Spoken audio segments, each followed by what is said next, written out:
एक बार फिर से most welcome to all of you.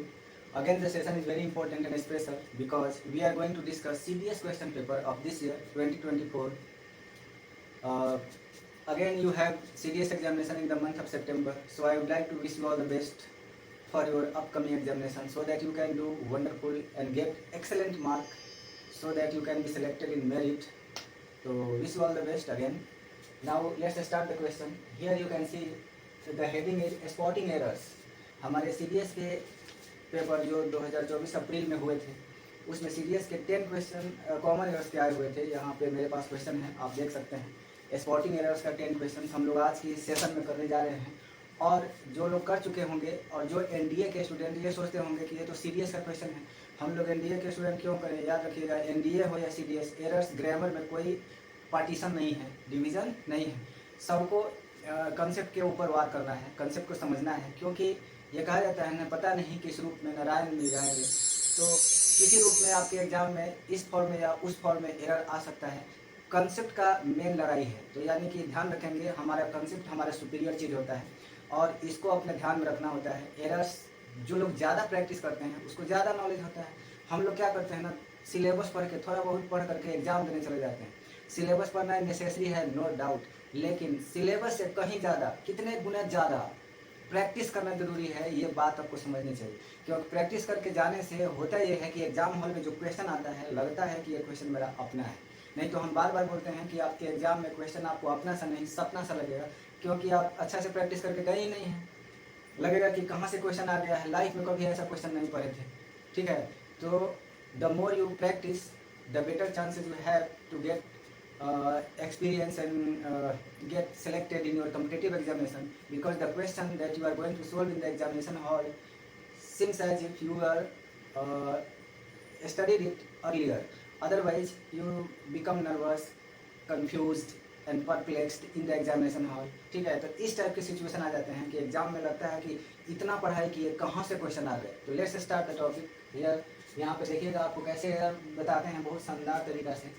पहला क्वेश्चन है, during recession many companies are compelled to decrease their workforce, no error.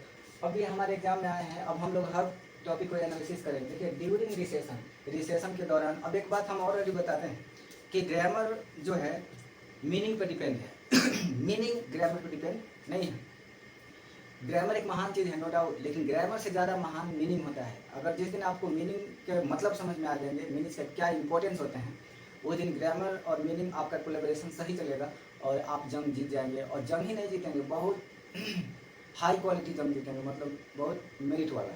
ठीक है, तो ध्यान देंगे, ड्यूरिंग रिसेशन, रिसेशन के दौरान आपका ये मीनिंग हुआ, मीनिंग निकालना है। रिसेशन का मतलब जैसे मंदी आ जाता है, ठीक है, तो मेनी कंपनीज आर कंपेल्ड, बहुत सारे कंपनी को कंपेल किया जाता है to decrease their workforce. Meaning तो आपको समझ में आ गया होगा, लेकिन पॉइंट है कि एरर कहाँ है।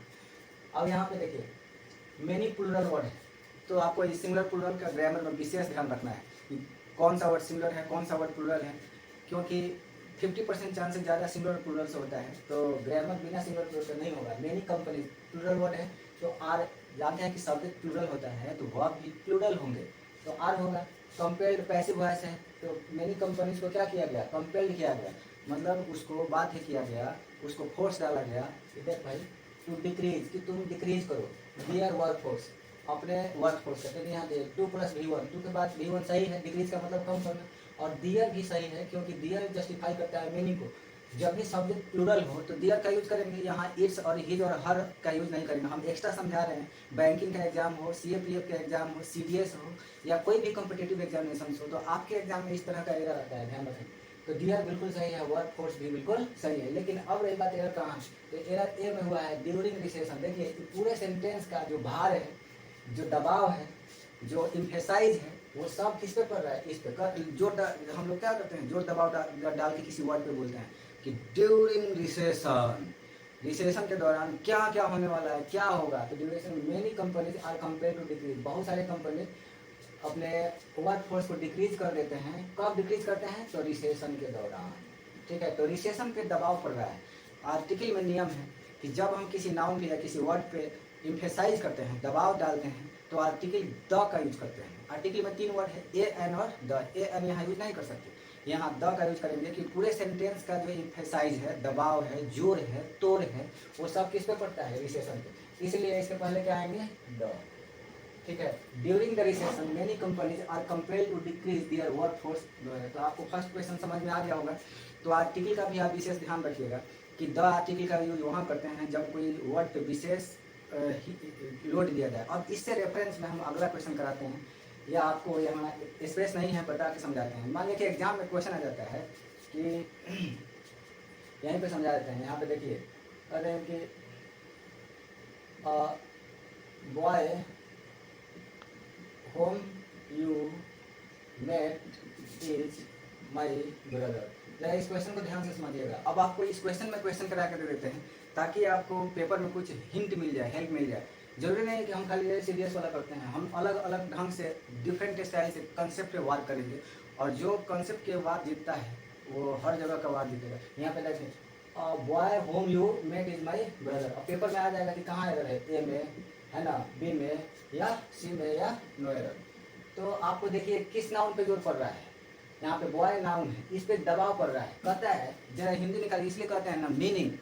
मीनिंग जो है ग्रामर से भी महान चीज़ है। आप ग्रामर ग्रामर करते रहिएगा, मीनिंग जिस दिन आपका ठीक से नहीं निकलेगा ना, काम खत्म। क्या यहाँ दबाव पड़ रहा है कि वह लड़का या लड़का जिससे आपने मिला, तो जिससे आपने मिला वह लड़का, यानी कि इस पे क्या पड़ रहा है भाई?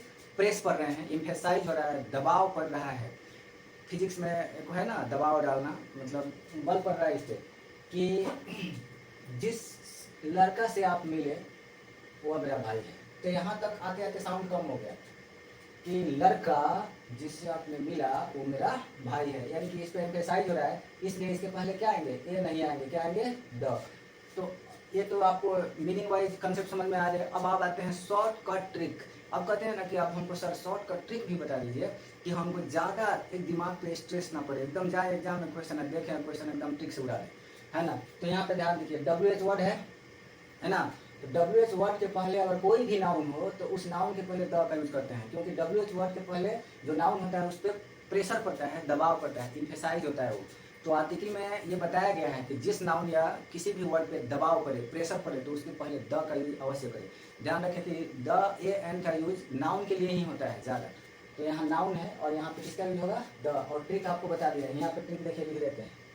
यहाँ पे बार बार ट्रिक को लिखा और इरेज किया जाएगा ताकि दूसरा ट्रिक को लिखा जा सके। यहाँ पे देखिए WH वर्ड्स, ठीक है, या दैट इसमें इंक्लूडिंग है। एक दैट WH वर्ड नहीं है, लेकिन ये भी सेंटेंस को जोड़ता है। याद रखिएगा WH वर्ड का यूज दो तरीका से करते हैं, एक तो क्वेश्चन के रूप में सिंगल सेंटेंस में करते हैं, और एक WH वर्ड का यूज दो सेंटेंस को कनेक्ट करने के लिए रिलेटिव प्रोनाउन या वर्ब के रूप में करते हैं। तो ये कंजंक्शन का काम करता है, ध्यान रखिए।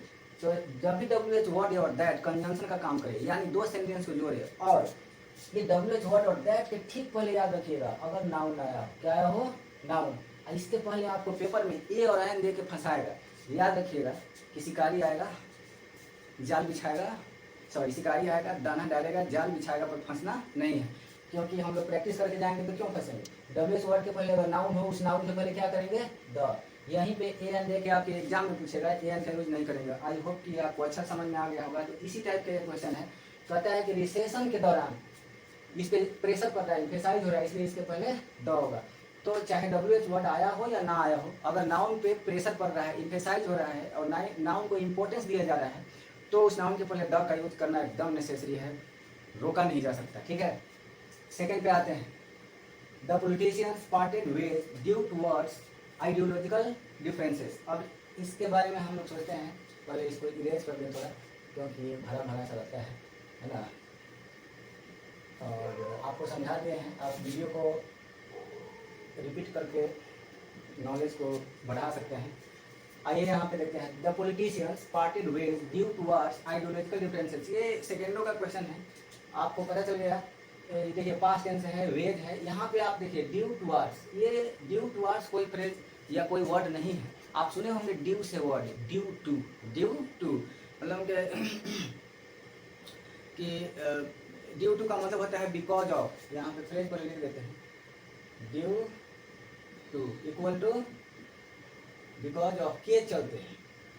तो याद रखिएगा यहाँ ड्यू टुवर्ड्स नहीं होगा, यहाँ टुवर्ड्स को हटा दीजिए, टू का यूज कर दीजिए, अब सही हो जाएगा। The politicians parted ways due to ideological differences.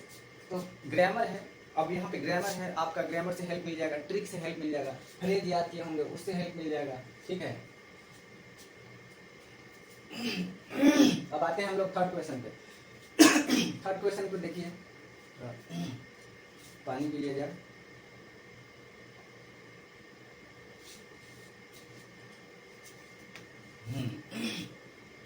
Third question है, the murder was too abominable to describe.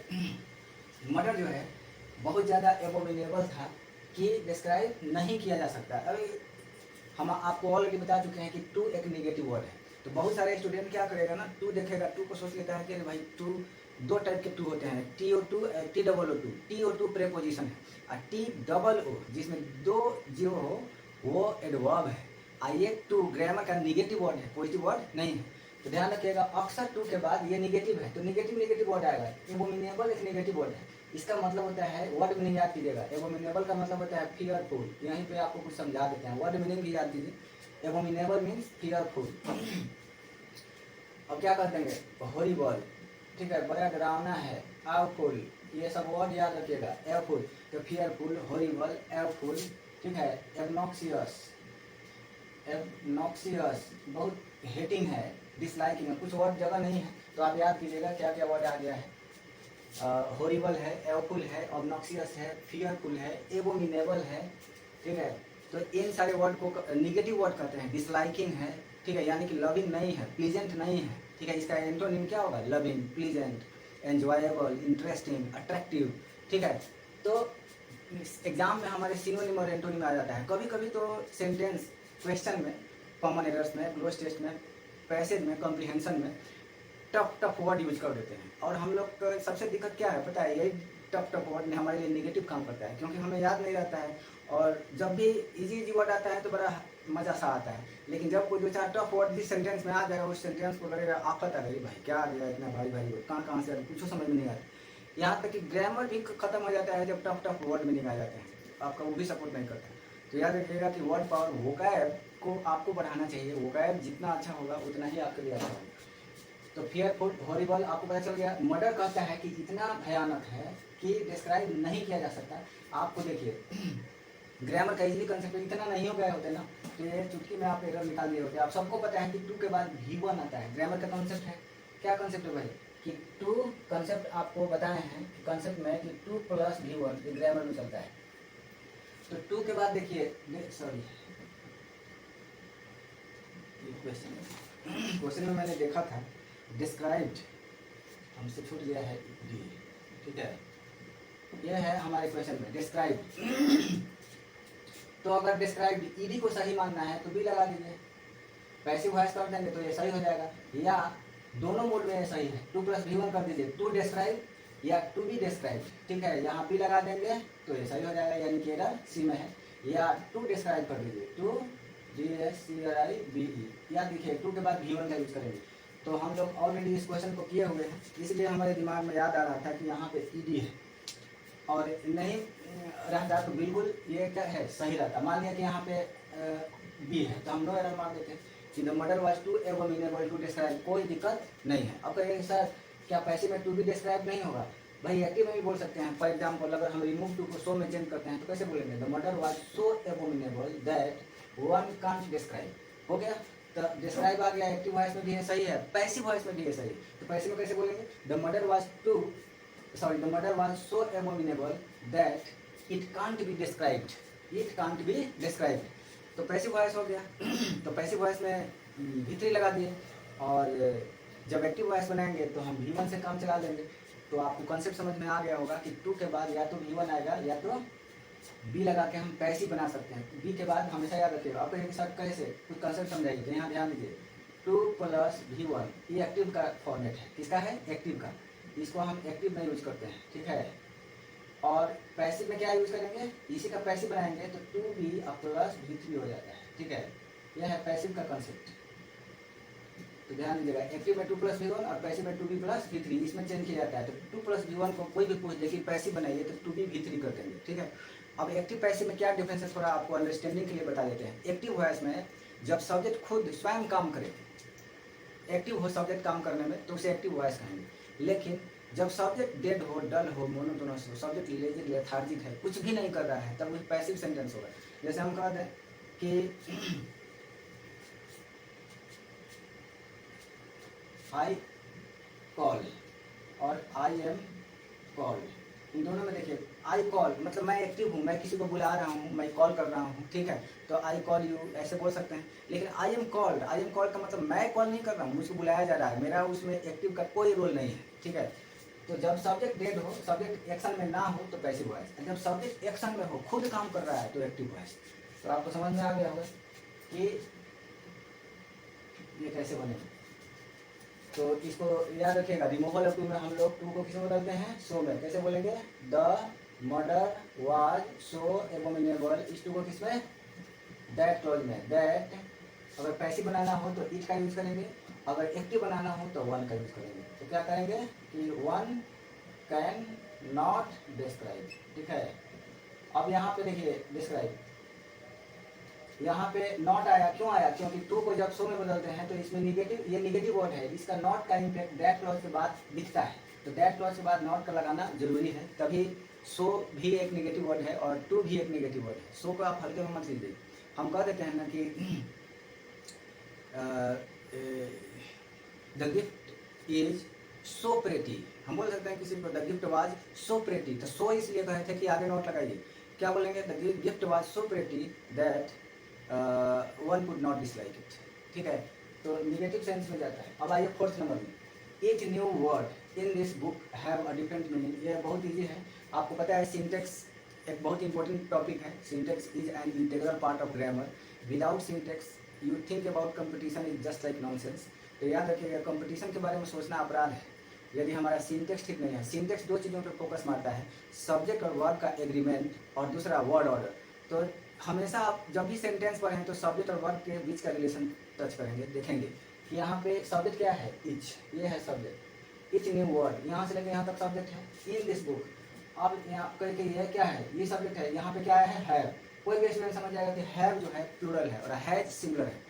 तो हैव किसके साथ लगेगा, प्लूरल सब्जेक्ट के साथ, और हैज लगेगा सिंगुलर सब्जेक्ट के साथ। तो यहाँ पे इच है सिंगुलर, जितना etch, every, either, neither, any, one, याद रखिएगा। ऑल को छोड़कर एक वर्ड है ऑल, फिर से रिपीट करते हैं ध्यान से, इसको आप इस वीडियो में बार बार सुनिए या पेन पेपर हो आपके पास तो नोट डाउन कर लीजिएगा।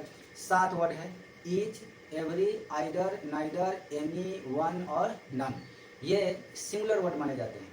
और जितना anybody, somebody, everybody, someone, none, nothing, everything, ये जितना वर्ड है ना, ये सब सिंगुलर है एक ऑल को छोड़कर, क्योंकि ऑल सिंगुलर और प्लूरल दोनों होता है, ये डिपेंड करता है कि सेंटेंस क्या है, उसके कॉन्सेप्ट क्या है। लेकिन ऑल को छोड़कर जितने ये वर्ड मैंने बताए ये सब सिंगुलर है। एवरीबडी हैज कम होता है, एवरीबडी हैव कम नहीं होता है। तो याद रखिएगा, कभी कभी स्टूडेंट ये सोचता है कि एवरीबडी, अरे भाई एवरीबडी मतलब सब लोग कैसे सिंगुलर हो सकता है, प्लूरल होगा, नहीं, ये ध्यान रखेंगे। एवरीबडी, एवरीवन, ठीक है, जितना भी वर्ड है ये सब सिंगुलर हैं और इनके साथ आप सिंगुलर वर्ब का यूज करेंगे तो आपके लिए अच्छा होगा। तो यहाँ इच सिंगुलर है, इसलिए हैव की जगह क्या हो जाएगा, हैज। इतना जल्दी बना, कोई दिक्कत नहीं है।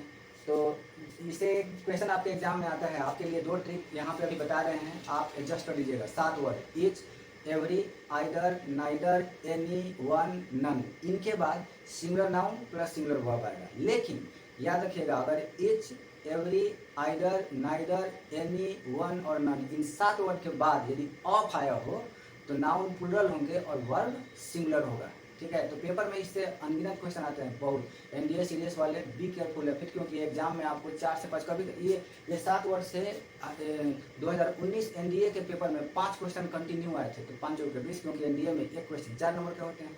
तो फिर से समझ लीजिए कि each, every, either, neither, any, one, none, ये 7 वर्ड के बाद अगर ऑफ नहीं आया है तो सिंगुलर नाउन सिंगुलर वर्ब चलेगा।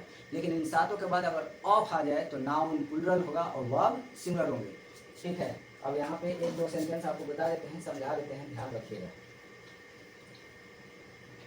पहले तो ये ट्रिक लिख लीजिए, ट्रिक आपको समझा दे रहे हैं। 7 वर्ड है, each, every, either, neither, any, one और नन। अगर ये 7 वर्ड है, इनके बाद अगर नाउन आ जाए तो याद रखिएगा singular noun plus singular verb. बहुत अच्छा से ध्यान रखिएगा, कूल होके एकदम दिमाग में है पेशेंस।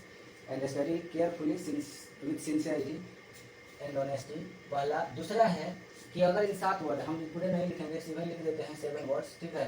इन 7 वर्ड्स के बाद अगर ऑफ आया हो तो याद रखिएगा plural noun plus singular verb. ये आपको ध्यान में रखना है कि कैसे बैक साइड में दिख रहा है कि नहीं, ठीक है। तो इस तरह से आपके एग्जाम में क्वेश्चन आएंगे। जैसे अगर हम मान लो कि एक क्वेश्चन कराते हैं एग्जाम को यहाँ पे कि ईच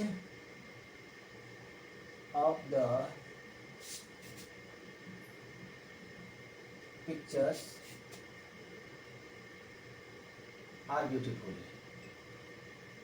तो एग्जाम में पल भर के लिए स्टूडेंट को लगता है ए बी और सी और नो एरर बी। पल भर के लिए स्टूडेंट को लगता है कि भाई पिक्चर्स है तो पिक्चर्स के साथ आर तो सही है, लेकिन आपको ध्यान देना है कि ये जो वर्ब है इसका सब्जेक्ट ये नहीं है, इसका सब्जेक्ट कौन है, ईच है, ठीक है। तो ईच सिंगुलर है, तो ईच जब सिंगुलर है तो ईज आएगा, आर की जगह क्या आएगा, ईज। तो each of the pictures is beautiful. तो I hope you might have understood this concept clearly.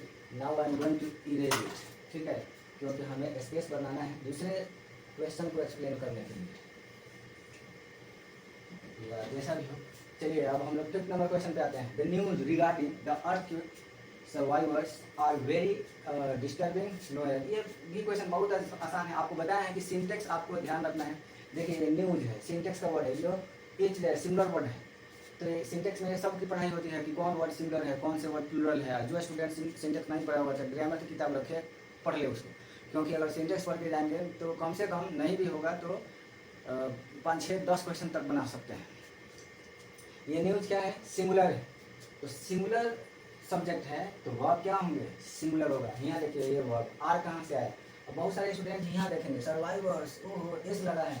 हम लोग गांधी जी की जो दूरदर्शी होना चाहिए कि आगे क्या होने वाला है देख लें, ठीक है। जो दूरदर्शी होते हैं वो पता कर लेते हैं कि अभी जो मूवमेंट चल रही है और आगे क्या होगा, ये पहले ही से अंदाजा लगा लेते हैं। तो आपको दूरदर्शी वही है, न्यूज सिंगुलर है। और दूर देखिए थोड़ा यहाँ पे वर्ब आया है, हाई इसको देख करके कंफ्यूज मत होइए कि ये प्लूरल है तो आ आएगा, क्योंकि ये इसका सब्जेक्ट नहीं है, इसका सब्जेक्ट द न्यूज है। और न्यूज इंग्लिश ग्रामर में सिंगुलर वर्ड होता है। आप इसको भी देखिएगा ना तो कहेगा कि एस लगा है, न्यूज, बहुत सारा न्यूज होगा। नहीं, न्यूज में एस लगा है वो सिंगुलर वर्ड ऑलरेडी है, वो प्लूरल है ही नहीं। तो ये सिंगुलर है, इसलिए आर की जगह क्या करेंगे, इज। तो स्टूडेंट अक्सर वर्ड के एंड में जब एस लगता है ना तो कंफ्यूज हो जाता है कि भाई एस लगा है, ये हो ना हो प्लूरल। क्योंकि जैसे पेन है तो पेन का प्लूरल क्या करेंगे, पेन्स प्लूरल है, लेकिन बहुत सारे वर्ड में ऑलरेडी एस पहले से आता है और उसको हम लोगों को ध्यान से क्या होता है, स्टडी करना होता है कि अरे ये जान लेंगे कौन कौन से वर्ड जो एंड एस से एंड होता है वो ऑलरेडी क्या होते हैं, सिंगुलर होता है। तो ये है हमारा सिंगुलर, इसलिए आर की जगह इज। आइए 6 में ये हमारे क्वेश्चन देखिए, क्वेश्चन टैग है Pratik doesn't look well today doesn't he, no error. अब देखिए सिंपली बता देते हैं कि क्वेश्चन टैग से एक एरर अक्सर आते रहते हैं एग्जाम में, एनडीए वालों को, सीडीएस वालों को, सेंटेंस इंप्रूवमेंट में, क्लोज टेस्ट में या कॉमन एरर्स में। क्योंकि ग्रामर का ये मेन पॉइंट है जो पूछा जाता है, कॉमन एरर्स में पूछा जाएगा, सेंटेंस इंप्रूवमेंट में पूछे जाएंगे या क्लोज टेस्ट में पूछे जाएंगे। तो बता देते हैं क्वेश्चन टैग का बेसिक और इम्पोर्टेंट रूल आपको ध्यान में रखना है कि अगर स्टेटमेंट पॉजिटिव है, अगर स्टेटमेंट पॉजिटिव है तो टैग निगेटिव होगा, अगर स्टेटमेंट निगेटिव है तो टैग पॉजिटिव होगा। आपको समझ में आ गया होगा। मान लिया कि एक सेंटेंस है, एक सेंटेंस अगर आपका पॉजिटिव दिख रहा है यानी कि निगेटिव सेंटेंस नहीं है, एकदम पॉजिटिव है, नॉट का यूज नहीं किया गया है, तब टैग क्या होगा, निगेटिव हो जाएंगे। अगर सेंटेंस निगेटिव है यानी कि डोंट, डजंट, आरंट, वोंट, इस सब का यूज किया गया है, अगर सेंटेंस निगेटिव है तो टैग पॉजिटिव होगा, बस। तो if the sentence is positive tag is negative, if sentence is negative then tag is positive, ठीक है। तो आपको समझ में आ गया। अब यहाँ देखिए प्रतीक डजंट है, डजंट देखिए आपको समझ नहीं आ रहा है कि नेगेटिव है, ये नेगेटिव है तो टैग पॉजिटिव होगा। और देखिए टैग, टैग किसे कहते हैं, कॉमा के बाद जो लेटर लिखा जाएगा क्वेश्चन टैग लगा के, क्वेश्चन मार्क लगा है, इसका मतलब होगा कि प्रत्येक आज अच्छा नहीं है ना, ये कहना चाहता है कि वो आज ठीक नहीं है ना, मतलब उसका तबियत अभी भी खराब है ना। तो यहाँ पे डजंट की जगह क्या आएगा, डज, क्योंकि ये पॉजिटिव होगा, डज ही आंसर हो जाएगा, ठीक है। तो हमारा आंसर सी में है, सी को मारेंगे, मार्क्स उठाएंगे, पेपर क्वालिफाई करेंगे। 7 it was one of most eloquent speeches. अभी अभी बताया है मैंने, ट्रिक यहाँ पे लिखा हुआ था 7 वर्ड, क्या लिखे थे, each, every, either, neither, any, one और नन। यहाँ देखिए वन आ चुका है। हम बताए थे कि इन सातों के बाद और ऑफ आ जाए, वीडियो को आप लोग पॉज करके बैक करके देख सकते हैं। अगर सातों के बाद ऑफ आ जाए तो आने वाला नाउन प्लूरल होगा और वर्ब सिंगुलर होगा। तो यहाँ पे देखिए ऑफ के बाद, ये वन ऑफ के बाद सुपरलेटिव डिग्री आता है। एक ट्रिक अभी लिख देते हैं, याद रखिएगा कि वन के बाद, इसे हमेशा एग्जाम में, ये ऐसा कॉन्सेप्ट है जिससे एग्जाम में तेरा रह ही जाता है। वन ऑफ के बाद the, one of the plus superlative degree plus plural noun plus singular verb. अब आप चाहें तो इसी ट्रिक से एरर निकाल सकते हैं। देखिए क्या क्या है, यहाँ वन है, ऑफ है, ऑफ है। अब यहाँ मोस्ट इलोक्वेंट जो वर्ड है ये क्या है, सुपरलेटिव डिग्री है। तो याद रखेंगे कि आर्टिकल में नियम है कि सुपरलेटिव डिग्री के पहले द लगाते हैं। Ganga is longest river of India, हम पेपर में ऐसे आ जाएगा Ganga is a longest river of India, तो ये गलत है क्योंकि सुपरलेटिव डिग्री है। हमें सही वे में बोलना चाहिए गंगा इज द लॉन्गेस्ट, क्योंकि लॉन्ग का सुपरलेटिव क्या होता है, लॉन्गेस्ट। अब कहीं का सुपरलेटिव क्या होता है, तो एसडी हम लिखे हुए हैं, एसडी का मतलब सुपरलेटिव डिग्री। तो एडजेक्टिव के 3 डिग्री होते हैं, पॉजिटिव, कंपैरेटिव और सुपरलेटिव। जैसे टॉल उठा लीजिए, टॉल एडजेक्टिव है तो टॉल का कंपैरेटिव होगा टॉलर और टॉलेस्ट। तो टॉल एक आदमी के लिए यूज करेंगे, पॉजिटिव डिग्री का यूज एक के लिए, कंपैरेटिव का यूज 2 के लिए, और superlative is used for more than 2। 2 से अधिक के लिए किसका यूज करेंगे, सुपरलेटिव का। तो आपको समझ में बहुत क्लियरली आता होगा, हम नीट एंड क्लीन समझा रहे हैं और आप अटेंटिव होकर समझेंगे तो आपके अंदर इंटरेस्ट बढ़ेगा और पेपर को क्वालिफाई करने के लिए जो पैसन है, जुनून है, वो जगेगा।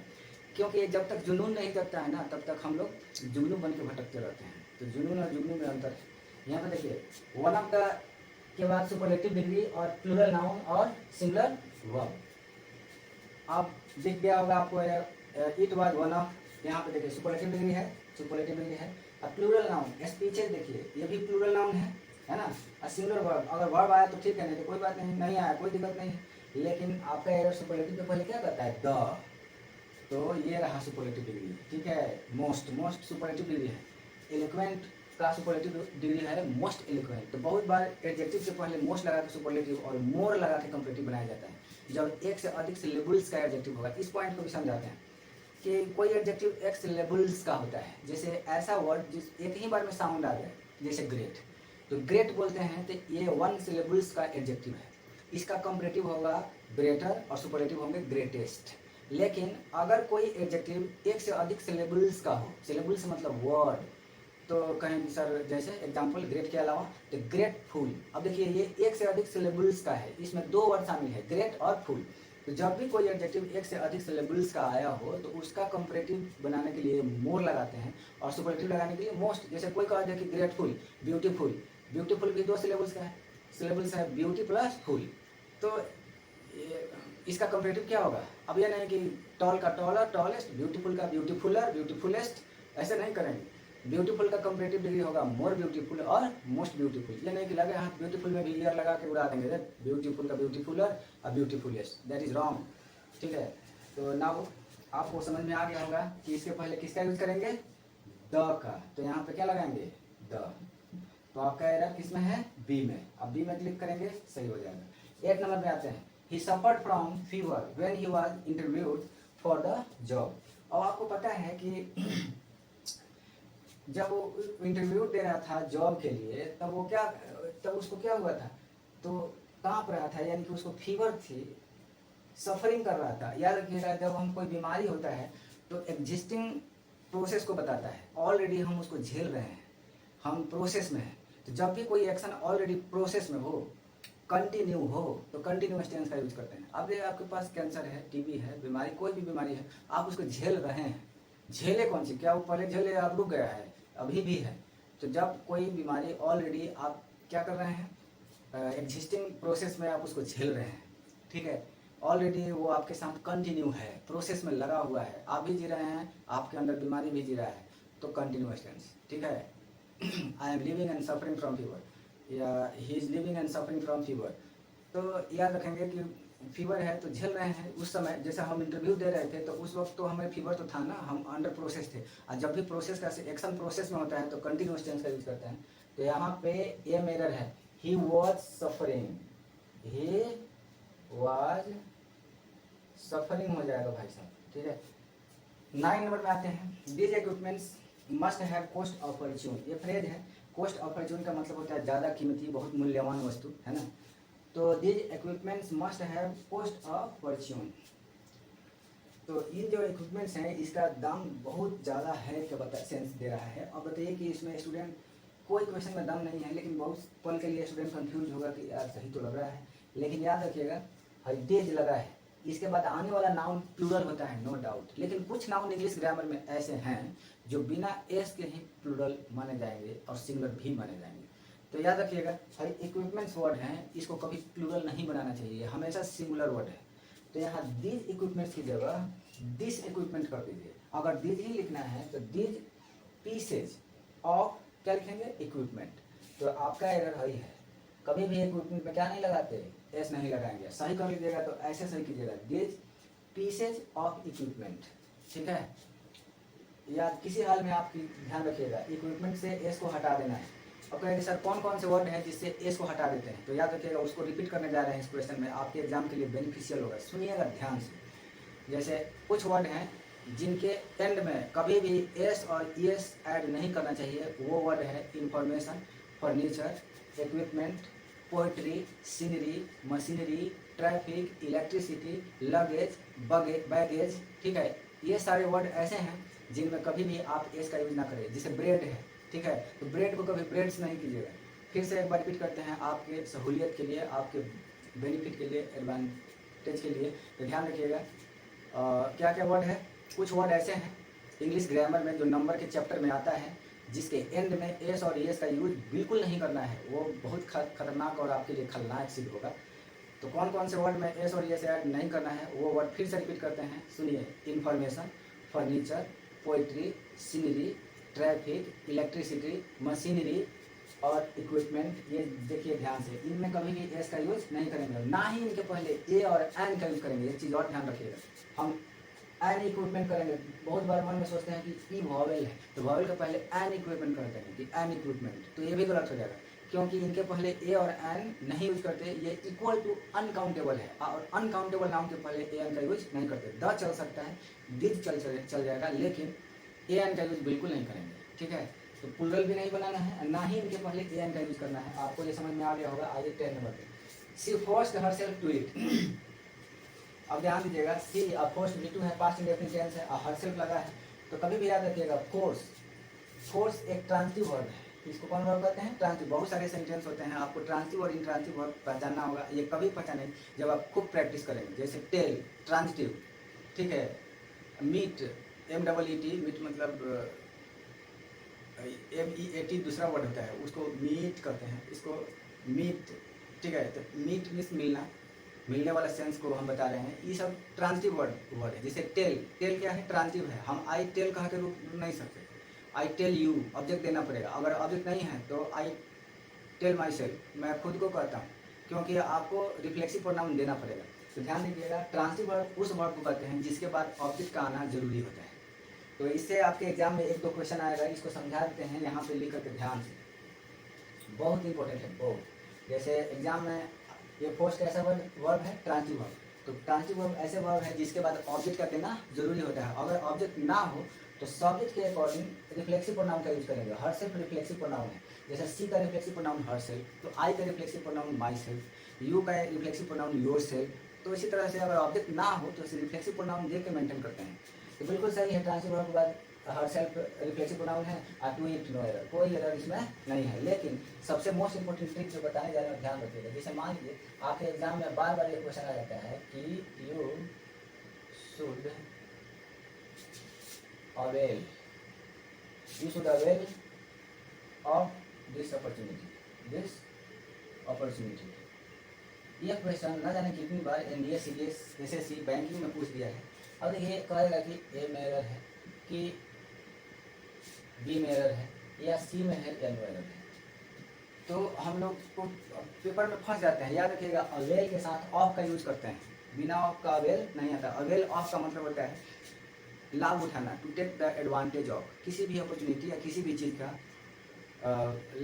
लाभ उठाने के लिए अवेल ऑफ का यूज करते हैं, ऑफ आएगा। लेकिन एरर हमारे बी में है, क्योंकि अवेल जो है एक ट्रांजिटिव वर्ब है और इसके बाद ऑब्जेक्ट इसको चाहिए। अवेल के बाद क्या चाहिए? ऑब्जेक्ट। कोई ऑब्जेक्ट नहीं है, ऑफ आ गया। ऑफ तो प्रीपोजिशन है, ऑब्जेक्ट नहीं है। तो कुछ वर्ड कुछ ट्रांजिटिव वर्ब ऐसे हैं जिनके बाद ऑब्जेक्ट चाहिए और उनसे एक एरर सेंटेंस इंप्रूवमेंट या क्लोज टेस्ट में हमारे एग्जाम में एक क्वेश्चन जरूर आता है, ध्यान रखेंगे। जैसे कि पोस्ट आ गया, उसी तरह से अवेल आ जाएगा इस बार। कुछ वर्ड है जो अभी आपको अपडेट कर देते हैं, जैसे सेक्रीफाइस हुआ, सरेंडर हुआ, प्रेजेंट हुआ, अवेल हुआ। अब नोट कर लीजिएगा क्योंकि मेरे पास स्पेस नहीं है, तो ये ट्रिक बता रहे हैं। सबसे पहले इसको समझा देते हैं। अवेल ट्रांजिटिव वर्ब है जिसके बाद ऑब्जेक्ट चाहिए, ऑब्जेक्ट नहीं है तो सब्जेक्ट के अकॉर्डिंग सेल्फ प्रोनाउन का यूज करेंगे। तो सब्जेक्ट हमारा क्या है? यू। यू का सेल्फ प्रोनाउन क्या हो जाएगा? योरसेल्फ, यानी कि अवेल के बाद योरसेल्फ को देना जरूरी होगा, ठीक है। अब ये सही हो जाएगा, you should avail yourself of this opportunity. तो इंग्लिश में ऐसे ऐसे सेंटेंस पूछ दिए जाते हैं जहाँ पे हम लोग अच्छे से प्रैक्टिस करके नहीं जाते हैं। हमें लगता है कि कोई एरर नहीं है, एकदम सही है, लेकिन ध्यान रखिएगा एक्चुअल एक्सप्लेनेशन कैसे करें। जो स्टूडेंट किसी भी क्वेश्चन को एक्सप्लेन करने की कैपेसिटी रखता है, वो एग्जाम निकालने की भी कैपेसिटी रखता है, वो जरूर एग्जाम निकालेगा, क्योंकि उसको एक्सप्लेनेशन कैसे करना है पता चल चुका है। इसीलिए कहा जाता है कि प्रैक्टिस करेंगे तो आपका एक्सप्लेनेशन डेवलप होगा, आपका एक्सप्लेनेशन करने की जो कैपेसिटी होगी वो स्ट्रांग होगा। और जितना आप किस चीज़ों को एक्सप्लेन करेंगे, स्ट्रांगनेस आपके अंदर आएगी, तो आप बोल्ड हो जाएंगे। आपको डरने की बात नहीं है। आप एग्जाम देने के पहले ही एक दावा के साथ कहेंगे कि मैं आ रहा हूँ, एग्जाम निकाल के जाऊँगा, सिकंदर बन जाएंगे। सिकंदर का लाइन है, कहता है कि मैं आऊँगा, मैं लड़ूंगा और मैं जीतूंगा। तो आप भी कहिएगा कि मैं आऊँगा, पेपर दूंगा और एग्जाम निकालूंगा, ठीक है, जो करना है कर लूँ। तो ये तब पॉसिबल है जब आप क्या करके जाएंगे? प्रैक्टिस, यानी कि अपने कंसेप्ट को स्ट्रॉन्ग करके जाएंगे, एक्सप्लेनेशन आपका एकदम पावरफुल हो। अब वर्ड बताते हैं कौन कौन से वर्ड हैं जिसके बाद ऑब्जेक्ट का आना नेसेसरी है, तय है। तो जैसे कि पहला वर्ड यहाँ पे क्वेश्चन में आया है आपका फोर्स, तो फोर्स हुआ। दूसरा वर्ड क्या बताया? अवेल, तो फोर्स हुआ, अवेल हुआ, सेक्रीफाइस हुआ, सरेंडर हुआ, ठीक है, इंट्रोड्यूस हुआ। डिस्गाइज वर्ड याद रखिएगा, डिस्गाइज, जैसे Ravan disguised in the form of a saint and kidnapped Sita, ठीक है। मान लिया कि एक क्वेश्चन इस टाइप का क्वेश्चन शायद किसी न किसी एग्जाम में आया है। यहाँ पे देखिए, Ravan disguised in the form of a saint before kidnapping Sita, ठीक है।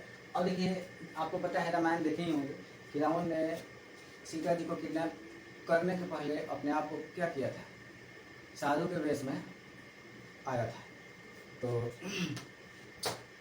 साधु के वेश में पहचानना बड़ी मुश्किल है कि साधु है कि क्या है। और वो किडनैप किया, सीता जी को लेकर चला गया लंका, है ना। तो गलती उनकी भी थी, उनको क्रॉस नहीं करना था लक्ष्मण रेखा। लड़कियों का एक आदत है, या फीमेल या जो भी हो, कि लड़कियों का किसी का भी जिसको मना कर दिया जाए ना कि ये काम नहीं करना है, ये काम नहीं करना है, तब वो उसी पे अड़ जाएगा। अच्छा, और पहले से वो नहीं करता है। अगर नहीं बताते आप कि नहीं करना, वो नहीं करता है। लेकिन जब आप कह दीजिएगा कि ये काम नहीं करना है, तब वो जानबूझ के करेगा कि क्यों बताया कि ये काम नहीं करना है, थोड़ा करके तो देखें होता क्या है। तो सीता जी को मना किया गया था कि लक्ष्मण रेखा क्रॉस नहीं करना है। और सीता जी भी क्या हो गई, जानते हुए भी कि नहीं क्रॉस करना है, क्रॉस कर दी। वो भी विवश थी, क्या कर। तो इसके चलते सीता जी को रावण कहाँ लेके चला गया? लंका। अब ये क्वेश्चन देखिए आ चुका है, फिर से हो सकता है कि एनडीए सीडीएस कहीं भी आ जाए।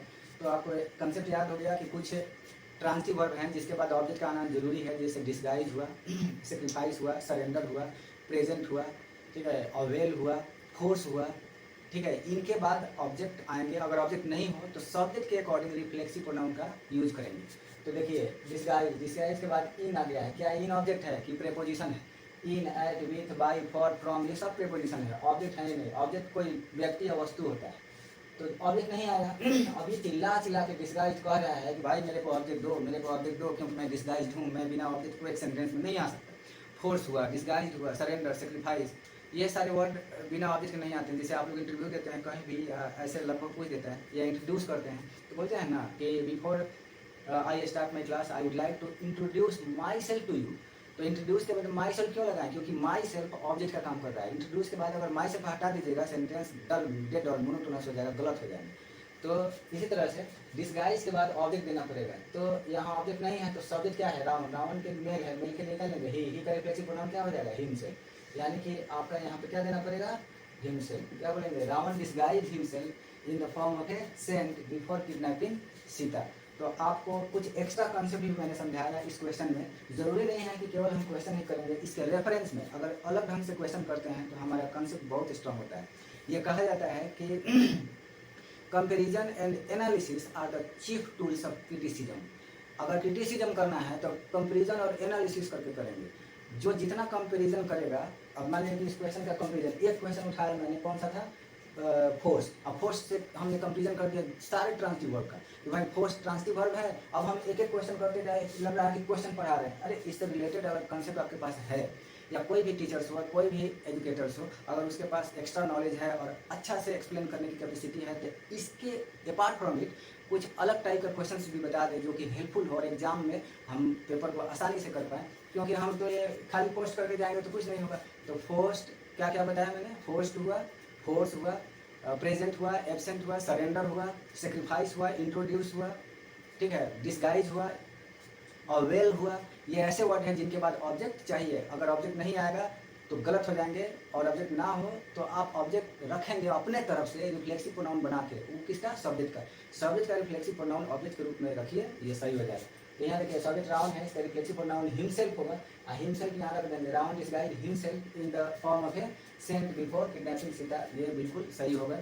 तो I hope you might have enjoyed the session, the class that is highly comparative and elaborative classes I have given you here, and likewise I shall be uploading my video one by one on each and every topic. I will give you plenty of knowledge, ठीक है, in my upcoming sessions. So thank you very much and best of luck. And last but not the least, I would like to request you कि if you enjoy my session, my class, you must like and share so that I can get benefited from you. I can be, I can enjoy your